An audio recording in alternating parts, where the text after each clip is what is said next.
A paz do Senhor, querido professor, querido aluno, e você também que nos assiste, né, em mais um episódio do EBD em Síntese Podcast, né, este trabalho que é uma iniciativa do DENEC, o Departamento de Ensino e Educação Cristã da IADER, né, departamento esse dirigido pelo pastor Reinaldo Odilo. E hoje estamos aqui para falar de mais uma lição abençoada, né, deste trimestre, é a lição de número 10, que tem como título A Segunda Carta a Timóteo. E para falar dessa lição, está aqui comigo hoje o irmão Samuel Martins e o irmão Ayrton Senna. A paz do Senhor, meus amigos. A paz do Senhor, Cleanta, a paz do Senhor, Ayrton. Muito feliz de estar aqui com vocês hoje para comentar sobre a lição desse próximo domingo, né? Vai ser uma bênção e que todos possamos sair daqui mais edificados e edificar também, ser instrumentos na mão de Deus aí neste próximo domingo. A paz do Senhor, Samuel, a paz do Senhor, Cleanto. É um prazer imenso, mais uma vez, estar com os irmãos aqui nesse podcast, para que juntos possamos aprender a palavra do Senhor e também influenciar, né, através das Escrituras Sagradas, para que no próximo domingo os professores possam ter, né, o subsídio para que possa trazer uma boa aula. Amém. Então vamos começar pela leitura bíblica, né? E eu peço gentilmente ao nosso irmão Ayrton para fazer essa leitura. Com certeza, irmão Cleanto. O nosso texto bíblico desse domingo, né, está em 3 capítulos da segunda carta do apóstolo Paulo a Timóteo. Primeiro é capítulo 1, versículos 1 e 2. Depois vamos ler o capítulo 2, versículos 1 e 2. E depois o capítulo 3, versículos do 1 ao 5. Então, vamos ler primeiro o capítulo 1, versículos 1 ao 2, que diz a seguinte: Paulo, apóstolo de Jesus Cristo, pela vontade de Deus, segundo a promessa da vida que está em Cristo Jesus. A Timóteo, meu amado filho, graça, misericórdia e paz da parte de Deus, Pai, e da de Jesus Cristo, Senhor nosso. 2 Timóteo, capítulo 2, versículo 1 e 2. Tu, pois, meu filho, fortifica-te na graça que há em Cristo Jesus, e o que de mim, entre muitas testemunhas ouviste, confia-o a homens fiéis, que sejam idôneos para também ensinarem os outros. Capítulo 3, versículos do 1 ao 5.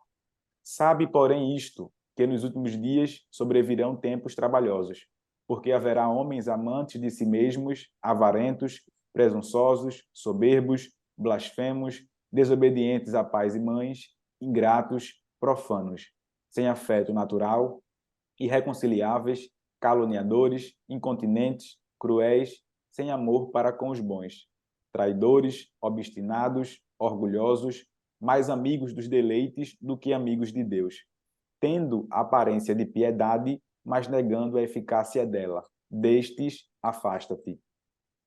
Amém. Professor, então veja que você tem um desafio, né, neste domingo, porque é uma lição que trata sobre toda a segunda carta, né, de Paulo a Timóteo. São 4 capítulos aí, e você precisa dar uma compilada, né, tratando sobre todos os temas que a carta vai comentar em apenas ali 45, 50 minutos de aula. Mas, para começar, vamos falar sobre o contexto, né? Em que contexto Paulo escreve essa carta? Há quem diga que essa carta é uma das cartas mais emocionantes, né, de Paulo. Ela é uma carta mais pessoal ainda do que a primeira. Ela foi a última carta escrita por Paulo, né? E é interessante que a lição, ela seguiu a ordem da Bíblia, né? O autor da lição, ele colocou 2 Timóteo após a primeira, mas se a gente for pela da época em que foi escrita, a carta de Tito, ela foi escrita primeiro do que a segunda carta de Paulo a Timóteo. Mas o autor, ele seguiu aí a ordem da leitura bíblica e por isso ela está aqui logo após a primeira carta. A carta ela foi escrita no período em que o imperador Nero ele procurava impedir o crescimento da fé cristã em Roma. E a gente vai tratar um pouco sobre isso, porque é importante entender o contexto, né? Onde Paulo estava, como ele estava e como foi que ele escreveu, né? Em que condições ele escreveu. Até mesmo a gente pode ver a forma como ele escreve, você consegue sentir o que ele estava passando naquele momento, né? A saudade dos irmãos, ele vai falar também sobre a questão do não ter nenhum amigo com ele ali, os que o abandonaram, né? Mas a gente vai explanar cada ponto desse mais à frente. E aí, nessa época do imperador Nero, né, como já foi dito, era uma época muito difícil, os cristãos sofriam uma perseguição gigantesca, né? E Paulo, então, ele volta a ser prisioneiro, ele já tinha sido prisioneiro em Roma, e ele é preso aqui pela segunda vez. E isso a gente pode ver nos versículos 16 e 17 do capítulo 1. Então, Paulo escreve essa carta pouco antes do seu martírio. E isso se revela na forma como ele escreve também o texto. Paulo ele estava sofrendo como malfeitor, e isso fica revelado no próprio texto. Ele estava algemado, como podemos ver no capítulo 2 versículo 9, que vai dizer: é por ele que estou sofrendo até algemas, como malfeitor, mas a palavra de Deus não está algemada. E aí ele também tinha sido abandonado pela maioria dos seus amigos. Isso fica revelado lá no capítulo 1, versículo 15, que vai dizer: bem sabes isto, que os que estão na Ásia, todos se apartaram de mim, entre os quais foram Fígelo e Hermógenes. E ainda, ao que tudo indica pelo texto, somente Lucas é que o visitava ali de forma regular, digamos assim. Isso está lá no capítulo 4, versículo 11. Só Lucas está comigo. Toma Marcos e traze-o contigo, porque me é muito útil para o ministério.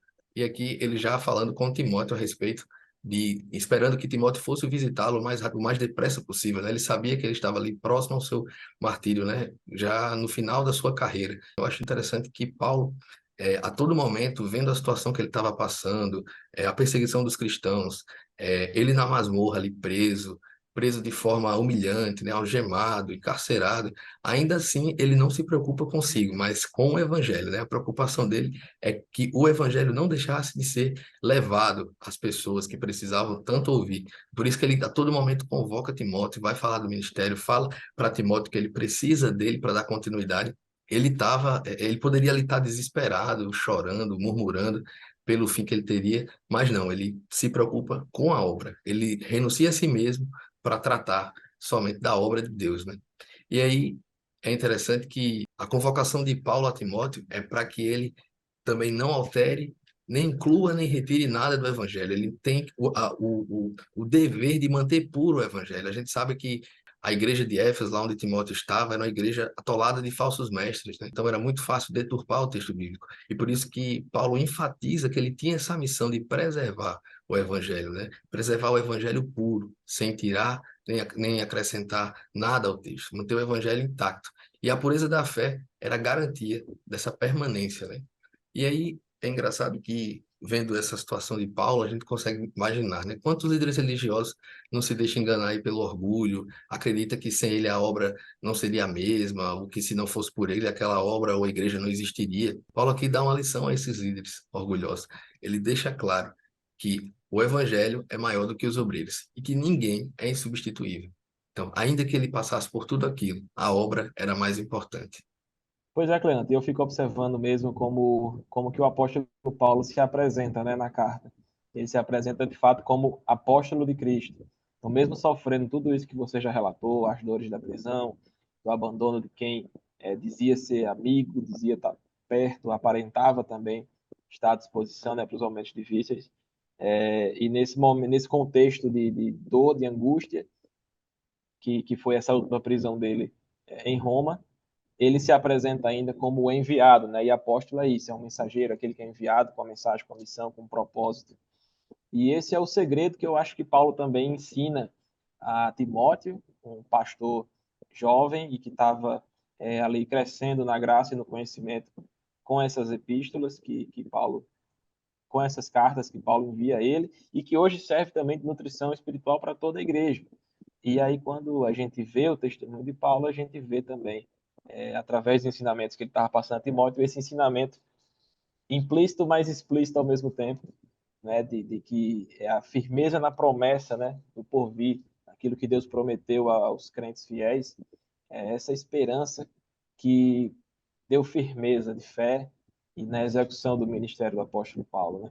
Então a gente aprende também esse segredo revelado ali nessa carta, de que uma tônica importante na vida do crente, principalmente do jovem crente, para suportar os dias trabalhosos em que estamos vivendo, e Paulo também fala sobre isso mais na frente, é justamente essa firme esperança no propósito, entender o chamado de Deus para a sua vida e focar no porvir. Porque se a gente focar no aqui e no agora, no que a cultura, no que a sociedade tem a oferecer, no que o mundo tem a oferecer, então a gente vai viver uma vida miserável e de grandes decepções e tristezas. Então, colocando os olhos no que é celestial, no que é eterno, Paulo passa por esse problema, transbordando a graça de Deus para a vida de Timóteo, e isso respinga em nós aqui no século XXI. Então, é um ensinamento que eu vejo muito forte agora no começo. Ele se apresenta como apóstolo, mesmo num contexto onde ele poderia dizer: não, tudo que eu vivi não valeu a pena, porque agora, no fim da minha vida, eu fico abandonado, sem ter ninguém, preso, esquecido por Deus e pelos meus amigos. Então, ali é onde ele poderia desaguar toda a angústia humana. Mas não, ele, pela firmeza no propósito e no chamado, por entender isso, Paulo dá um exemplo ali de sabedoria e submissão ao propósito de Deus e continua ministrando na vida dos seus discípulos, né, dos seus aprendizes, e a gente também pode beber dessa fonte hoje.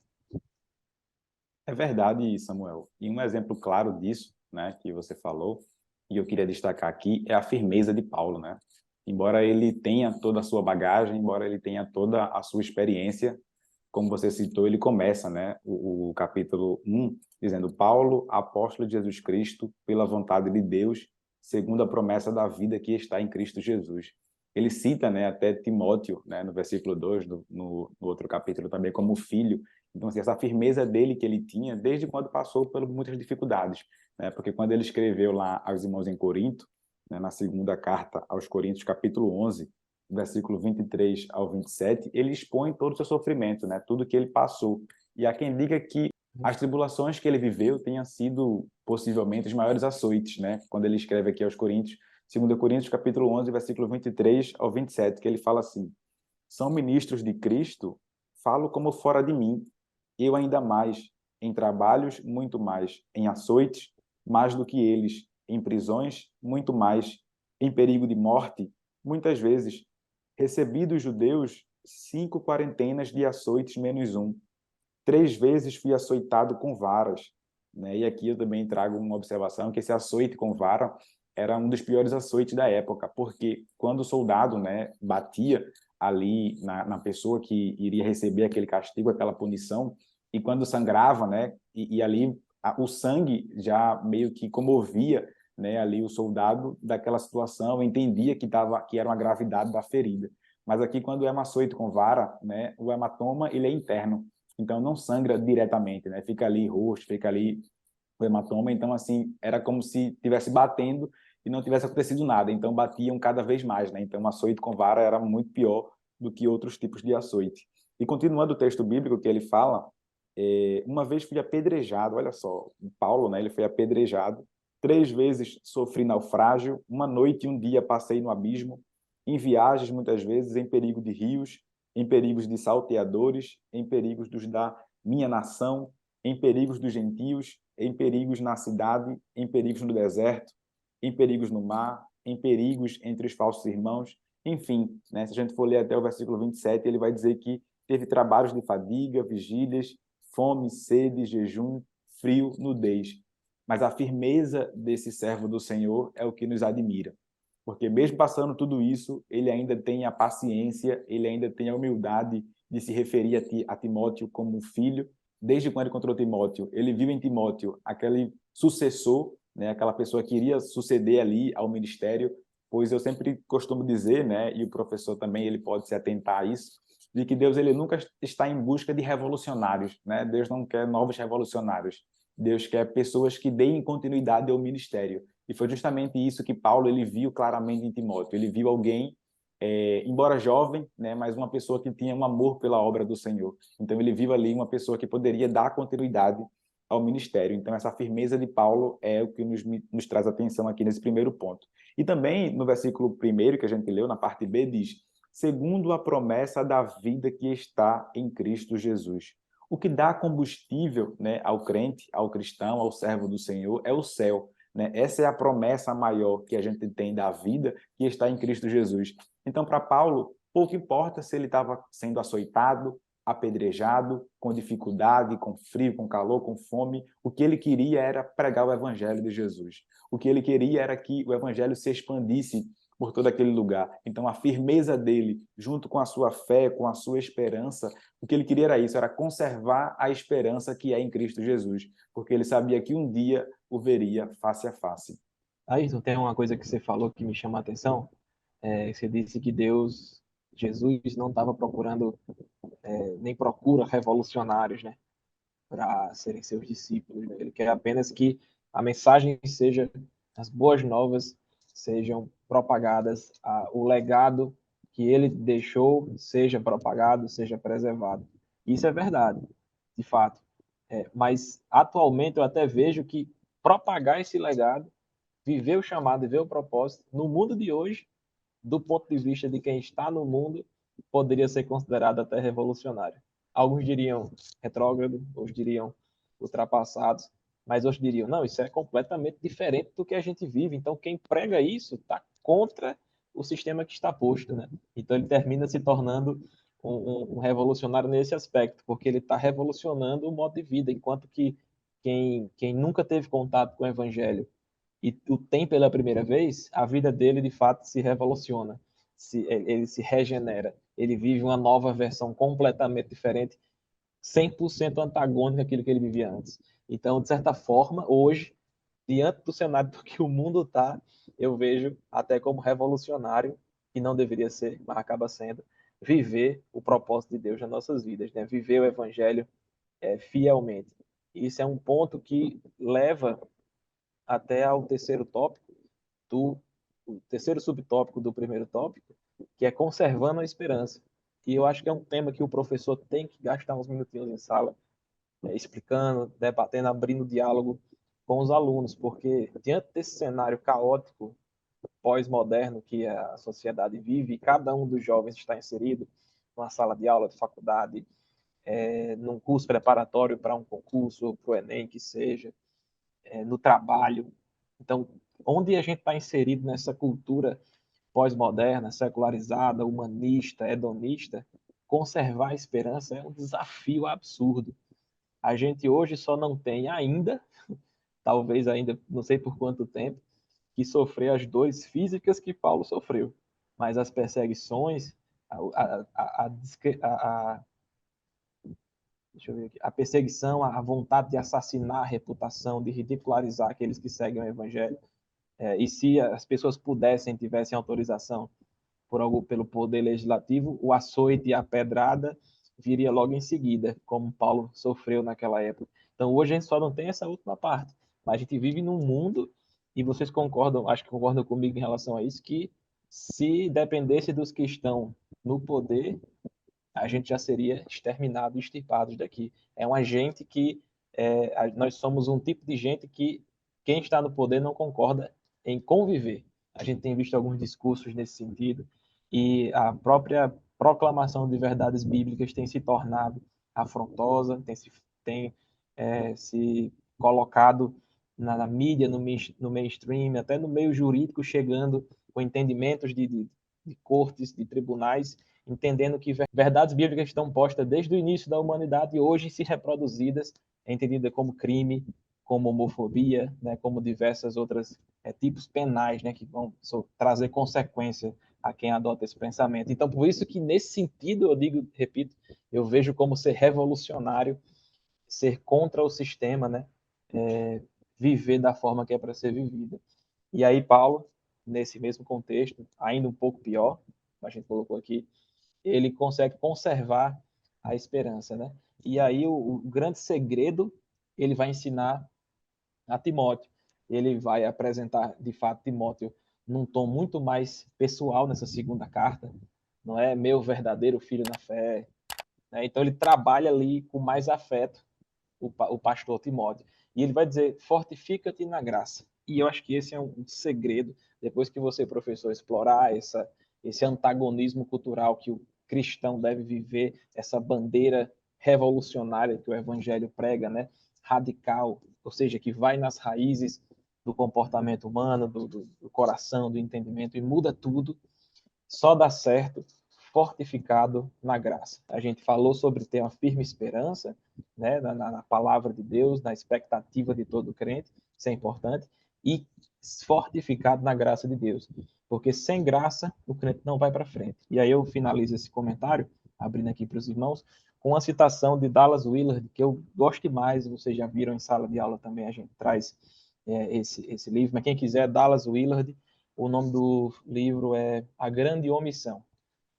E dentro desse livro, ele traz uma citação que diz que o crente, todo crente, deve consumir graça, deve acessar a graça divina que está à disposição de todo crente, deve consumi-la da mesma forma que um 747, aquele avião comercial gigantesco, consome combustível numa decolagem.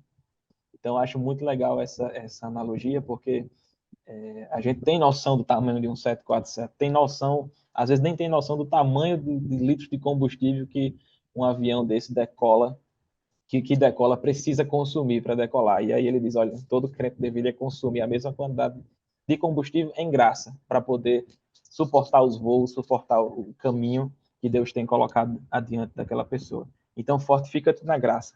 Consuma a graça dia após dia, assim como um 747. Amém, Samuel. E aí você falando sobre graça, né?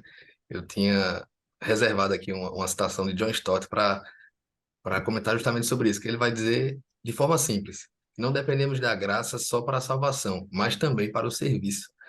Então, em meio a tanta dificuldade ali, as perseguições políticas, os falsos mestres, os vários crentes abandonando, né, o evangelho, apostatando-se da fé, Timóteo, que era aquele jovem tímido, como a gente viu lá na primeira carta, né, aquele pastor tímido, doente, que estava ali em meio a tanta dificuldade para preparar novos líderes, né, para permanecerem ali em Éfeso, porque Timóteo era um obreiro itinerante, ele estava ali preparando novos líderes para continuar a sua missão, né, a expansão da igreja.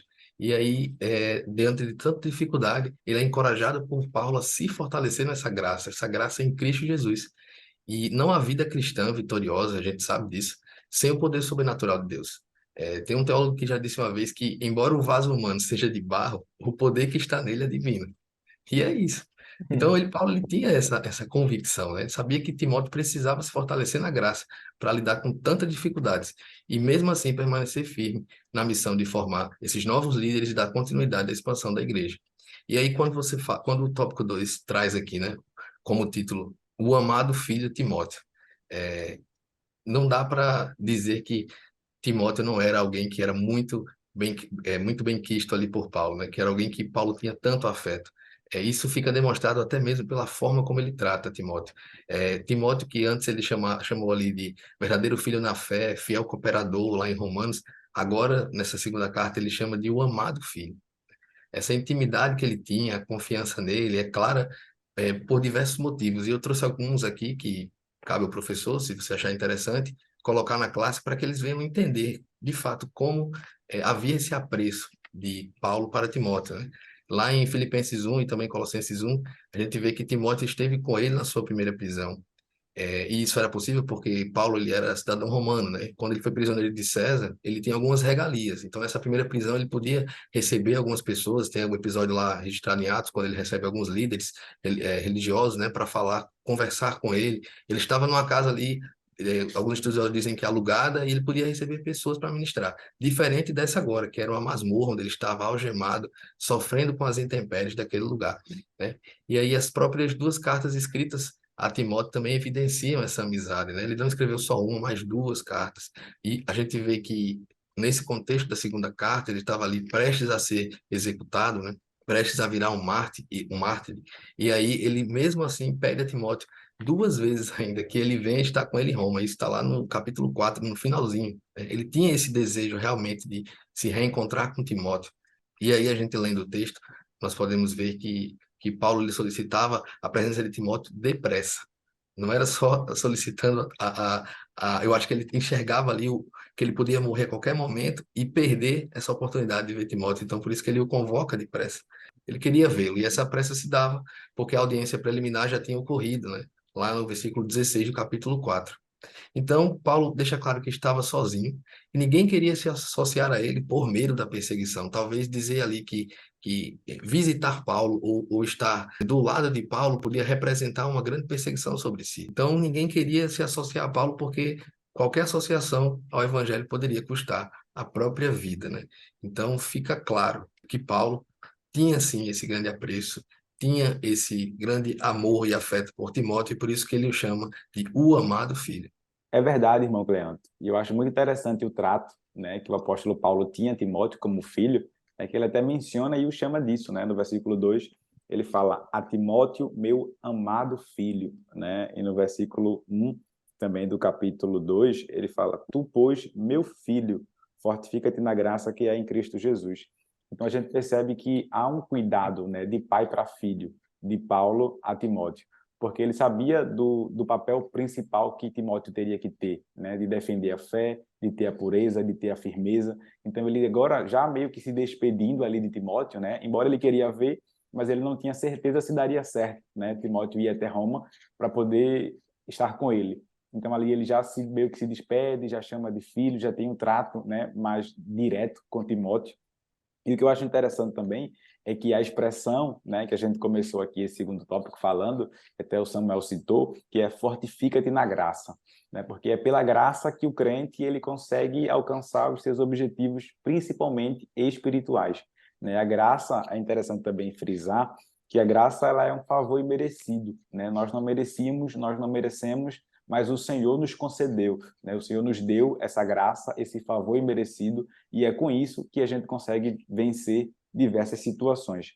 Algo interessante também a respeito da graça é que Paulo ele sempre trazia a Timóteo os seus exemplos e dizendo, olha, persevera, olha, continua, vai até o fim. Há um prêmio para a gente que persevera, né? Isso me faz lembrar do salmista, né, do Salmo 90, no verso 10, que fala assim o seguinte, né? A duração da nossa vida é de 70 anos, e se alguns, pela sua robustez, chegam a 80 anos, o melhor deles é canseira e enfado, pois passa rapidamente e nós voamos. Ou seja, se muito a gente viver nessa vida, vai ser 70, 80 anos. Naquele tempo até as pessoas viviam um pouco mais de tempo. Mas ele queria dizer o seguinte, olha, isso aí é passageiro, Timóteo.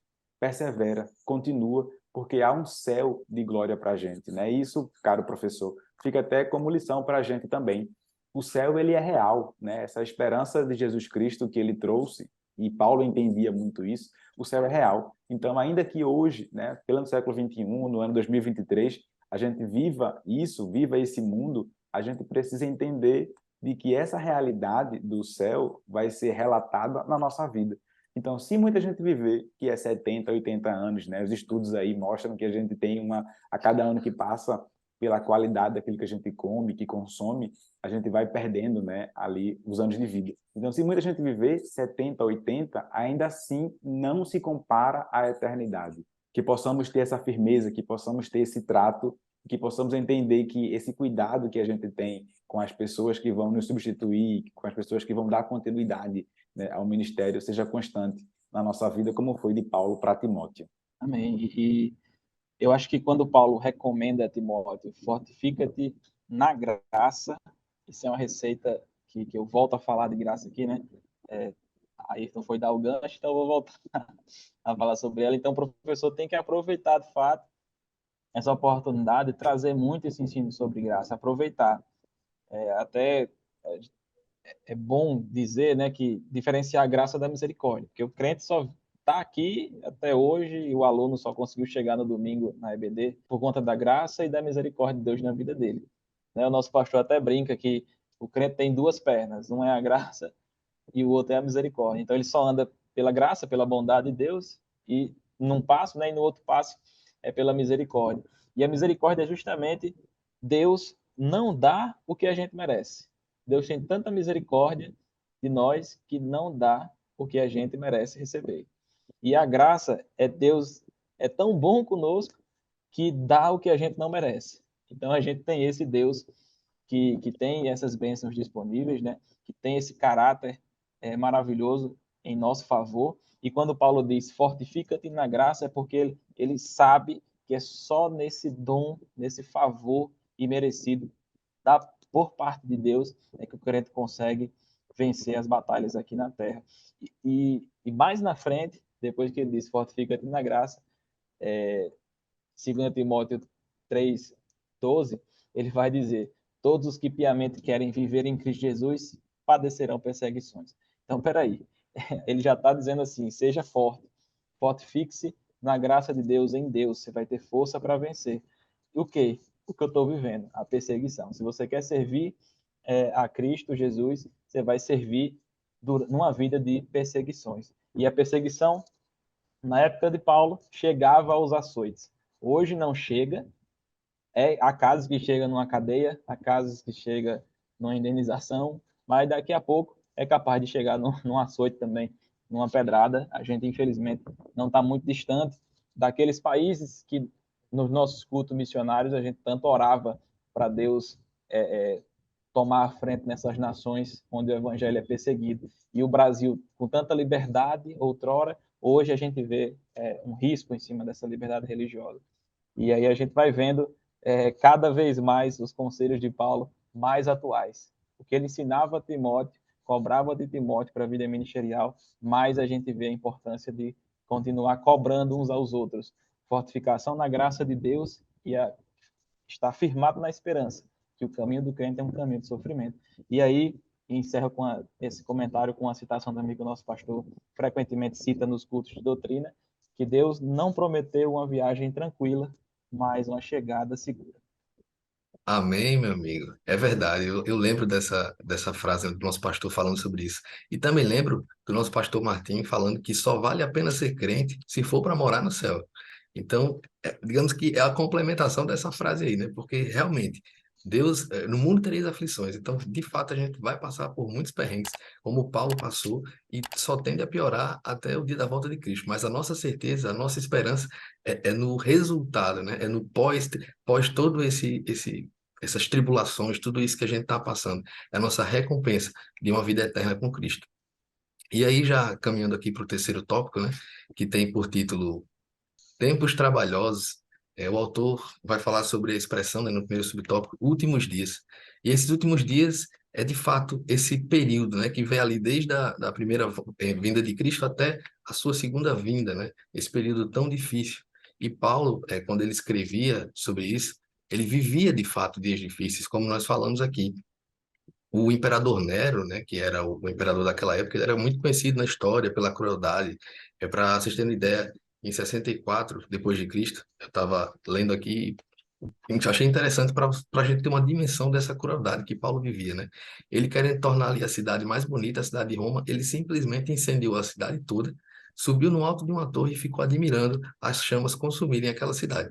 E tudo isso só para a cidade ficar mais bonita, né? Aí dos 14 bairros de Roma, apenas 4 desses bairros ficaram intactos, digamos assim. E esses bairros eram cheios de judeus e cristãos. E ele utilizou isso como álibi para dizer que foram esses cristãos que então incendiaram toda a cidade de Roma, né? E dizem que é a partir daí, né, os estudiosos, que começou toda essa perseguição brutal contra a igreja. E aí nós temos cristãos sendo queimados, amarrados em postes. São descrições assim lastimáveis. E é nesse cenário caótico que Paulo é lançado na masmorra, é algemado, e só não lhe aconteceu algo pior porque ele era cidadão romano. E aí é até um pouco de ironia, né? Mas por ele ser um cidadão romano, ele merecia somente a morte de espada, a decapitação, né? Ele merecia. E aqui uma aspa bem grande sobre isso, para vocês verem o quão difícil era os tempos de Paulo, os tempos em que ele escrevia essa carta, né? E aí ele escrevendo a Timóteo, ele fala que haverá tempos trabalhosos. É até difícil imaginar ele inserido em tempos tão trabalhosos, falando de que que iriam vir ali tempos trabalhosos, né?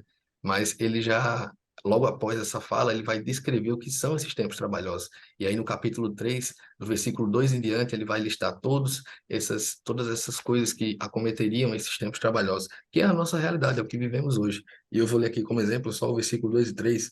Porque haverá homens amantes de si mesmos, avarentos, presunçosos, soberbos, blasfemos, desobedientes a pais e mães, ingratos, profanos, sem afeto natural, irreconciliáveis, caluniadores, e a lista continua. De fato, vivemos essa realidade hoje.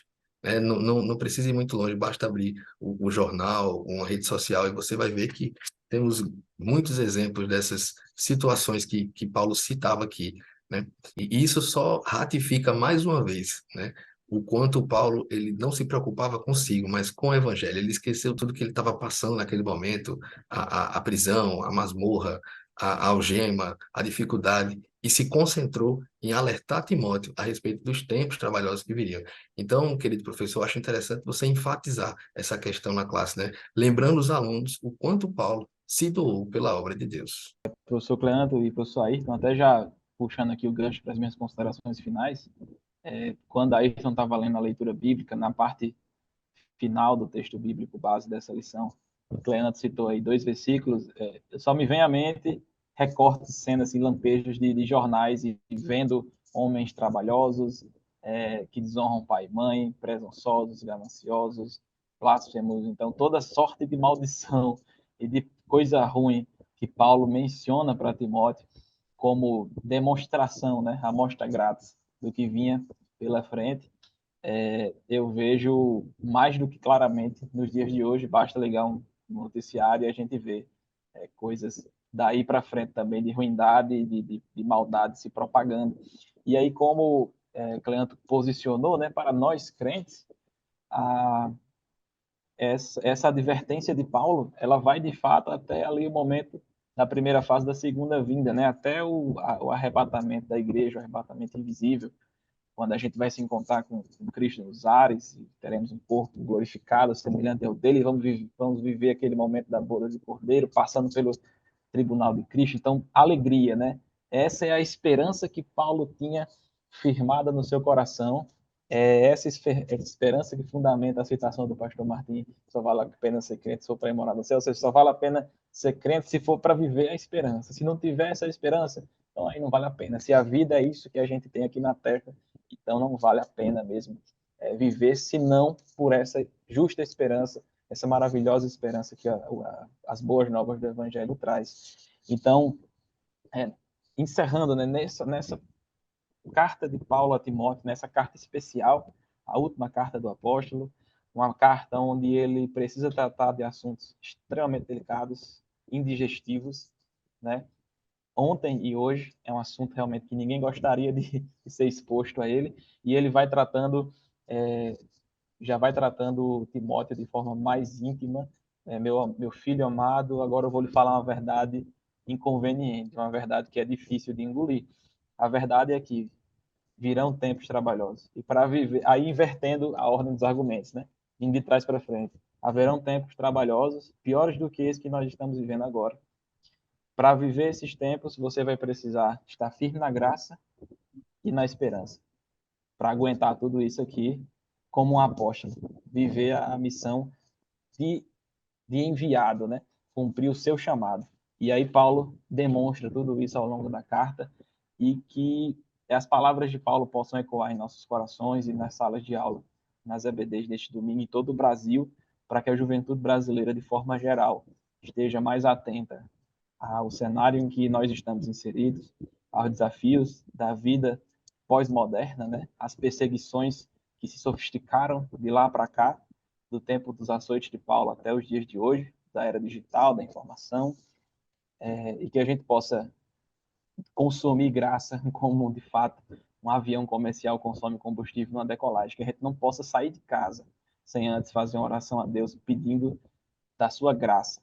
E aí eu faço menção ao texto de Hebreus 4, a partir do versículo 14, 15, que diz que nós temos um grande sumo sacerdote diante de Deus e que ele nos incita, nos chama, nos convoca a acessar o trono da graça de Deus, um trono que está disponível para receber ajuda no tempo oportuno. E o tempo oportuno é hoje, é urgente, e todo crente precisa acessar esse trono uma vez por dia, pelo menos antes de sair de casa, pedindo revestimento de graça para vencer o dia, em nome de Jesus. Isso mesmo, irmão Samuel. Tanto é que eu queria só pontuar aqui, para entrar nas minhas considerações finais, o versículo 5, né, do capítulo 3, que fala assim, ó, tendo aparência de piedade, mas negando a eficácia dela, destes afasta-te, né?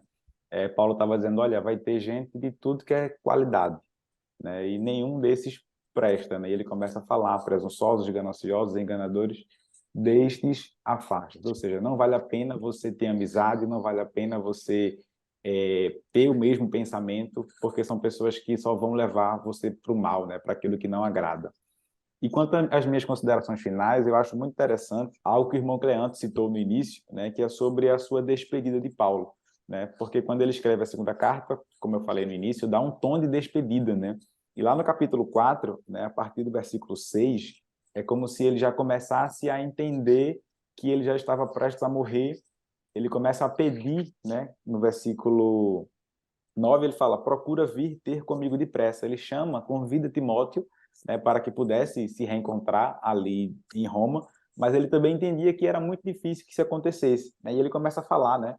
Versículo 10, porque Demas me desamparou, amando o presente século, e foi para Tessalônica, Crescente foi para a Galácia, Tito para a Dalmácia, só Lucas está comigo. Ele começa a citar, né? Toma Marcos, traze-o contigo, porque me é útil para o ministério, vem com Marcos, né? Não vem só. Também enviei Tíquico a Éfeso, né? Quando vieres, traz a capa que deixei, ou seja, ele lembra, né, da capa que ele deixou em Troade, né, na casa de Carpo, e os livros, né, principalmente os pergaminhos. Ele começa ali literalmente a se despedir. E ele fala: Alexandre Latoeiro causou-me muitos males, o Senhor lhe pague segundo as suas obras. 15, tu guarda-te também dele, né, porque resistiu muito às nossas palavras. E o versículo 16, né, para concluir, eu acho que Paulo até, né, possivelmente ali já com o coração quebrantado ali, triste, porque ele começa a falar, né, o tanto de pessoas que abandonaram ele, porque se a gente vê Paulo em toda a sua história, né, era pro final dele, todo mundo tá ali com ele, né, todo mundo ajudá-lo, embora a gente entenda que o governo, né, de Nero era muito ruim, mas assim, as pessoas deveriam estar ali perto. Mas aí no versículo 16 ele diz: ninguém me assistiu na minha primeira defesa. Olha só, antes todos me desampararam, né? Então imagina Paulo no nível de influência que ele tinha, de importância como pregador do evangelho, expressar, né, contar para Timóteo esse problema. Todos me desampararam, né? Mas que isto lhes não seja imputado. Ainda assim ele tinha amor, ainda assim ele tinha compaixão. E no versículo 17, eu acho que ali o coração dele se abre, né? O Espírito Santo ali toma conta da vida dele e diz: mas o Senhor assistiu-me e fortaleceu-me para que por mim fosse cumprida a pregação e todos os gentios a ouvissem, e fiquei livre da boca do leão. Então, assim, é muito interessante a gente entender o quanto Paulo levava a sério a missão que ele tinha, né? Ele passou por problemas, como a gente citou, açoites, problemas, mas ele perseverou, ele continuou. No final, ele ainda se sentiu só. Na sua primeira defesa, ninguém o assistiu, mas ele disse: com seu coração cheio de Deus, cheio de graça, cheio de misericórdia. Mas o Senhor assistiu-me, né? E o Senhor ter assistido e o Senhor ter estado com ele, né, foi o que foi o combustível que ele precisava para conseguir ali terminar a sua jornada, cumprir a sua missão, pregar o evangelho a todos os gentios. Então, minha consideração final é essa, caro professor, caro aluno, é que independente das situações, né, que a gente venha ter, venha passar, que a gente não perca o coração em Cristo Jesus, que a gente não se embarace, né, com os amantes desse mundo, que a gente não desampare a fé, como Paulo citou, que Demas desamparou, mas que a gente seja como Paulo, ainda que estivemos ali sozinho na nossa defesa, mas que tenhamos a certeza, né, de que, como ele expressou no versículo 17, que o Senhor vai nos assistir, que o Senhor vai nos lembrar, vai lembrar da gente, e que a gente possa, no fim, né, alcançar o nosso papel, que é cumprir a nossa missão como pregação do Evangelho e receber de presente o céu de glórias, aquilo que foi combustível em toda a nossa jornada. Que Deus continue abençoando todos os professores e os alunos deste podcast. Amém, professor Ayrton, professor Samuel também. Só para finalizar, eu queria chamar a atenção, assim, professor, acho que é interessante você levar para a aula, é que Timóteo ele se distinguia dos outros obreiros, né? A ponto de Paulo dizer que ninguém era como ele no zelo do cuidado, né? No interesse de cuidar da igreja. Está lá em Filipenses 2, 20 e 21, e corrobora com o que Ayrton falou, né, a respeito de não estar preocupado com os nossos interesses, mas com a obra do Senhor. É viver o Mateus 6,33, o que está lá em Mateus 6,33, né? Buscar primeiro o reino de Deus e a sua justiça, e todas aquelas coisas que ele cita nos versículos anteriores serão acrescentadas. E Filipenses 2 vai dizer: porque não tenho ninguém com nem porque não tenho ninguém com esse mesmo sentimento e que se preocupe tão sinceramente por vocês. Todos os outros buscam os seus próprios interesses e não os de Jesus Cristo. Então, querido professor, você pode aproveitar esse espaço para falar sobre o compromisso com a obra, né? Provocar os seus alunos ali para que eles entendam que é um privilégio servir a Deus, que todo esforço vale a pena. Enquanto muitos acham aí que a gente poderia estar aproveitando a vida ou gastando tempo com outras coisas, é preciso deixar claro que nós temos a convicção de que fizemos a melhor escolha, a escolha de servir a Deus, e servir a Cristo não de qualquer forma, mas com o nosso melhor, porque a nossa recompensa está no céu, como já foi bem falado aqui pelo professor Ayrton e pelo professor Samuel. Então, desejo que sua aula seja muito abençoada e, se Deus quiser, estaremos aqui no próximo episódio. A paz do Senhor, meus amigos, um abraço e até mais.